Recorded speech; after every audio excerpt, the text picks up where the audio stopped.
Will we ever see Black Widow here in South Africa? And people are bummed with the Ghost of Tsushima expansion. All that and so much more in this week's Entertainment Roundup. Let's get into it.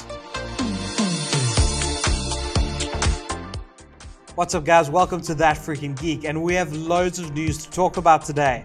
It's a lie, just lie to you right in front of your face. But we still have some cool stuff, so let's get into it. Starting off with gaming. Cyberpunk 2077, the devs say they are finally satisfied with the state of the game. I'm glad you're satisfied, but I'm not satisfied because I still don't see no PS5 upgrade. That's expected to come out sometime this year, but after 6 months, they're finally satisfied with how the game runs. It's kind of funny because in the game store page, it still says that you have to play it on PS4 Pro or PS5 because the PS4 version is still kind of under par. Still quite interesting that it took them this long. They probably should have just delayed it another 6 months. We would have been upset, but at the end of the day, it probably would have saved their company because a lot of stock was lost when they released that game back in November. But regardless, I think finally they'll start working towards that PS5 upgrade now. I can't wait for it. PlayStation are outright saying that they're not in competition with Xbox, but then they go and do the exact same thing that Xbox is doing and buy up all the studios that they can. They have bought a bunch of studios recently, and one in particular is quite interesting. They bought a studio that specifically makes PC ports. And it's quite cool because they've done a bunch of Square Enix ports in the past, and they've looked really cool and run really well. This time around, we don't know what they're going to be developing, but my guess is that they're going to take a bunch of PlayStation exclusives and bring them to the PC for, you know, great reasons so that they can sell more copies. But I think what they're going to do is if they, for example, bring in The Last of Us to the PC, what they'll do is that actually get people excited about that brand. And so when the next Last of Us comes out and it doesn't come to PC on day one, I think a lot of people will be buying PlayStations because, come on, after playing The Last of Us and you're not going to want to go and play the next one day one, I think this is a great strategy that PlayStation's doing. And more happily, I think I'm quite stoked for you PC guys who can get to soon play all the fantastic PlayStation exclusives. Have you played Control? Because I have, and that game is absolutely fantastic. Remedy has made some fantastic games in the past, and they've confirmed that they are making more Control universe type games. One being a multiplayer game, I mean, if they really have to, fine. But they're also making a single player game, and I'm really looking forward to that. They say it's going to be with a bigger budget and a lot more emphasis on trying to build the gameplay and build the universe that they've created in Control, which is basically Alan Wake. It's kind of confusing, but nevertheless, I'm really excited.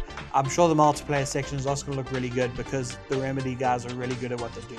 So I'm still looking forward to both of them, but more so that single player campaign. Last week we spoke about the potential of a Ghost of Tsushima sequel, and this week it was announced that the Ghost of Tsushima is getting a director's cut, a kind of a remastered version for the PS5, but more specifically a version that comes with an extra expansion that allows us to go and travel to a whole new island.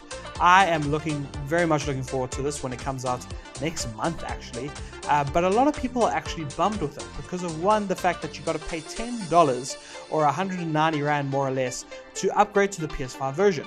With a lot of games right now, a lot of the upgrades are free. Those next gen updates are usually free, so people are bummed about that.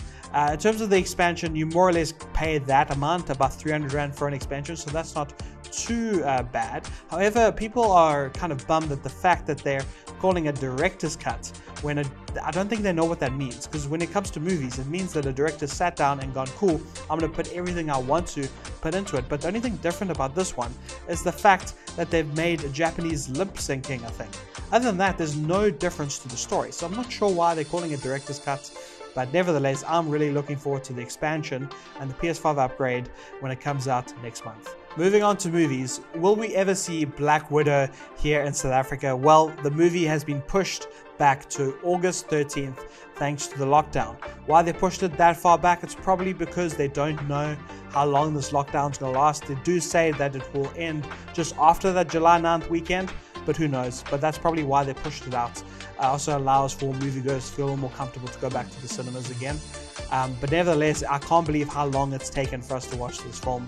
But when it comes out, I really hope it's worth the wait, because we've been waiting for the Scarlett Johansson solo film for so long now. Sticking to Marvel news, the costume from Spider-Man Far From Home has been revealed. Two of which, actually. The first being a fusion suit with Doctor Strange. and it looks really cool. Could it mean that Spider-Man can use some sort of like magic thanks to the suit? The second costume is a black costume. It kind of looks like a Spider Monkey version 2.0, but probably a like stealth kind of outfit. We don't know. These are just toys basically. I can't believe toys are kind of ruining it for us, but hey, this is the 21st century. I still can't believe we still don't have a trailer for this movie. I'm looking forward to it. Apparently it comes out December. I'll just have to wait and see because I don't know. Just don't think it's going to come out this year for some reason. And a quick That Freaking Geek gossip moment. Tom Holland and Zendaya are dating now, which basically means is that their on-screen chemistry is now going to get a lot better. But I'm just kidding. Their chemistry was really great. But literally, way to go Tom Holland and way to go Zendaya. And to end off the roundup, there is a bunch of movies entering production now, such as Aquaman 2 and Wakanda Forever. Aquaman 1, I really enjoyed it. Some people didn't, but I did. And so I'm looking forward to the next adventure, probably in the sea again, because it's Aquaman and not Earthman. And then the next one is Wakanda Forever, the next Black Panther movie. Kevin Feige said that Chadwick Boseman would be proud of this film, and so don't know what it's going to exactly be, how they're going to handle the fact that Black Panther is not returning for this one, but once again, my favorite line, we'll just have to wait and see. But that's it for this week's Entertainment Roundup. I hope you enjoyed it. If you're not subscribed yet, why don't you go hit that subscribe button. If you're watching on Instagram, hit that follow button. Thanks so much. I'll see you on the next one. Cheers.